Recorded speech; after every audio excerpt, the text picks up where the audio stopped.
सुनकर शायद आपके पैरों तले जमीन खिसक जाएगी। अभी जो हम बताएंगे, शादी किए हुए 8 साल हो गए हैं, बापूजी की प्रेरणा से कृपा से शादी हुई है, लेकिन दोनों पति पत्नी अभी तक ब्रह्मचारी है, संसारी व्यवहार में नहीं उतरे।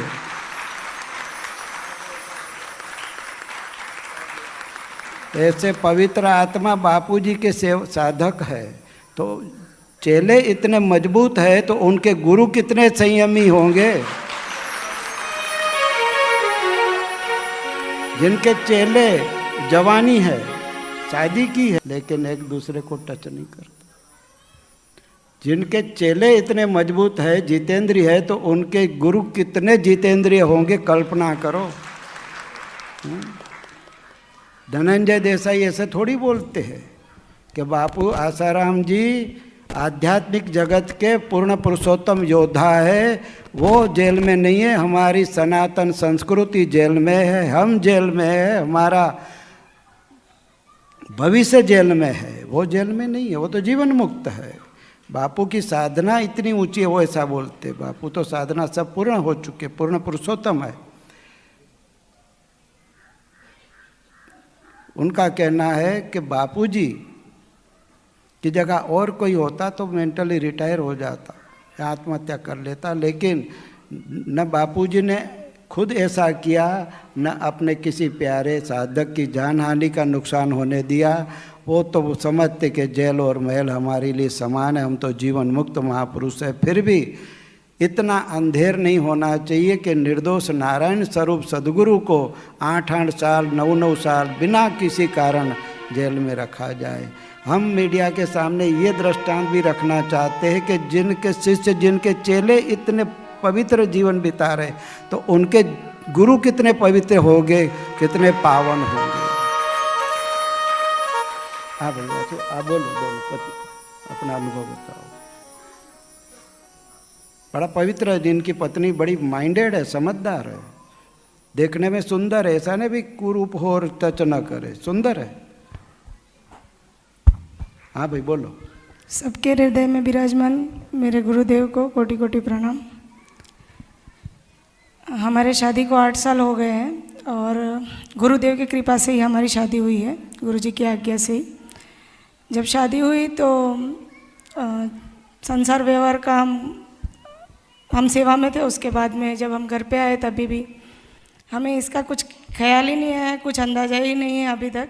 और बस गुरुजी की प्रेरणा है कि हमको संयमी जीवन जीना है। कई लोग बोलते हैं मुझे कि बच्चे क्यों नहीं हैं, क्या है दिक्कत, क्या है ये वो। फिर भी हम दोनों ने ये फैसला लिया है कि जब तक गुरुजी की आज्ञा ना हो तब तक हमें संसार व्यवहार नहीं करना। और हमको ऐसा कुछ लगता भी नहीं है कि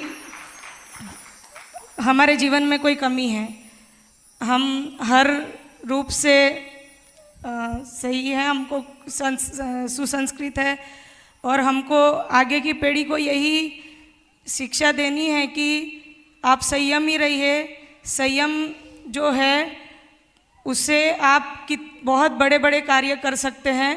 गुरु सेवा के जो कार्य अभी हमको और करने हैं, ऐसा नहीं कि गुरुजी जेल में है तो हमारे सेवा कार्य बंद हो जाते हैं, ऊपर से हमारा दायित्व और बढ़ जाता है, क्योंकि गुरुजी की हाजिरी अभी नहीं है। तो हमारे हर एक शिष्य का ये कर्तव्य है, ये हमारा कर्तव्य है कि हमको गुरुजी का सेवा प्रचार प्रसार हमको ही करना है और आगे की पीढ़ी को हमको ये संस्कार देना है। इसीलिए जो गुरुजी ने हमको संयम का मंत्र जो दिव्य प्रेरणा प्रकाश के द्वारा दिया है, इसको हमको हर बच्चे तक, हर जन जन तक पहुंचाना है। इस सेवा कार्य को हम ऋषि प्रसाद की सेवा तो करते ही हैं, पर साथ में हम दिव्य प्रेरणा प्रकाश की भी सेवा करेंगे, जिससे कि हमारी आने वाली पीढ़ी जो है वो सुसंस्कृत हो और संयमी बने। संयम के बल पर हम जो चाहे वो कर सकते हैं। जो भी हमारा संकल्प है वो अवश्य पूर्ण होता है। ये मैंने प्रत्यक्ष मेरे जीवन में देखा है। मैं जब इनसे शादी हुई मेरी, तब इनके पास में कुछ भी नहीं था और आज हमारे पास सब कुछ है। धन से भी है और कई और दृष्टि से भी हम सुसंपन्न हैं। तो ये गुरुदेव की ही कृपा है। और ये संयम जो गुरुदेव ने हमको सिखाया है, ये गुरुदेव का ज्ञान है। मुझे कोई गुरुजी बोलने नहीं आए कि बेटा तेरे को संयम रखना है या ऐसा करना है। बस हमने दिव्य प्रेरणा प्रकाश गुरुदेव की जो पुस्तक है वो पढ़ी और गुरुदेव का सत्संग सुना है इतने साल। मैं 2001 में गुरुजी की दीक्षा ली थी, तब से अभी तक जो भी मैंने सत्संग में सुना है और मेरे पति ने भी जो सुना है, हमने वही हमारे जीवन में आचरण में लाना चाहे। मेरे पति पहले समर्पित थे आश्रम में, फिर उनको गुरुजी ने आज्ञा दी संसार में जाने की। तो मुझे ऐसा लगा कि पत्नी होने के नाते मेरा एक कर्तव्य है कि वो इतने साल अपना ब्रह्मचर्य, संयम और जो भी उनको था तो आश्रम में समर्पित हुए गुरु सेवा करने के लिए। अब गुरुजी ने उनको संसार में रहने की आज्ञा दी है, तो मेरा एक कर्तव्य बनता है कि मैं उनको सपोर्ट करूं।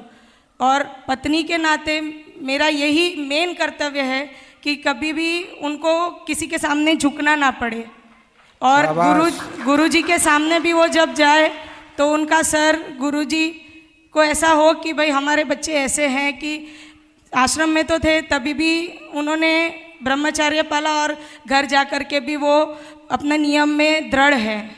मुझे यही एक संकल्प था, मेरे पति के ऊपर भी कोई लांछन ना लगे और पति से बढ़कर मेरे गुरुदेव है तो उनके ऊपर तो ऐसा कोई लांछन लगना ही नहीं। इसी वजह से हम ये संयमी जीवन जी रहे हैं आज भी।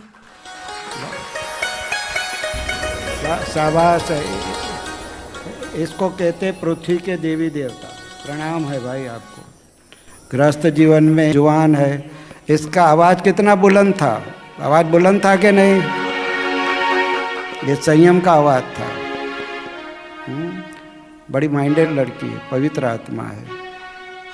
ऐसो को भारतीय संस्कृति में कहते धर्म पत्नी, जो पति को भी धर्म की ओर ले चले, और पति को कहते परमेश्वर, जो पत्नी को असली परमेश्वर परमात्मा तक पहुंचाए। इसे धर्म पत्नी और पति परमेश्वर कहते। बाकी अंग्रेजी में तो कहते this is my wife and this is my husband. Husband उसे कहते शादी के बाद जिसका हंसना बंद हो जाए। नारायण हरे।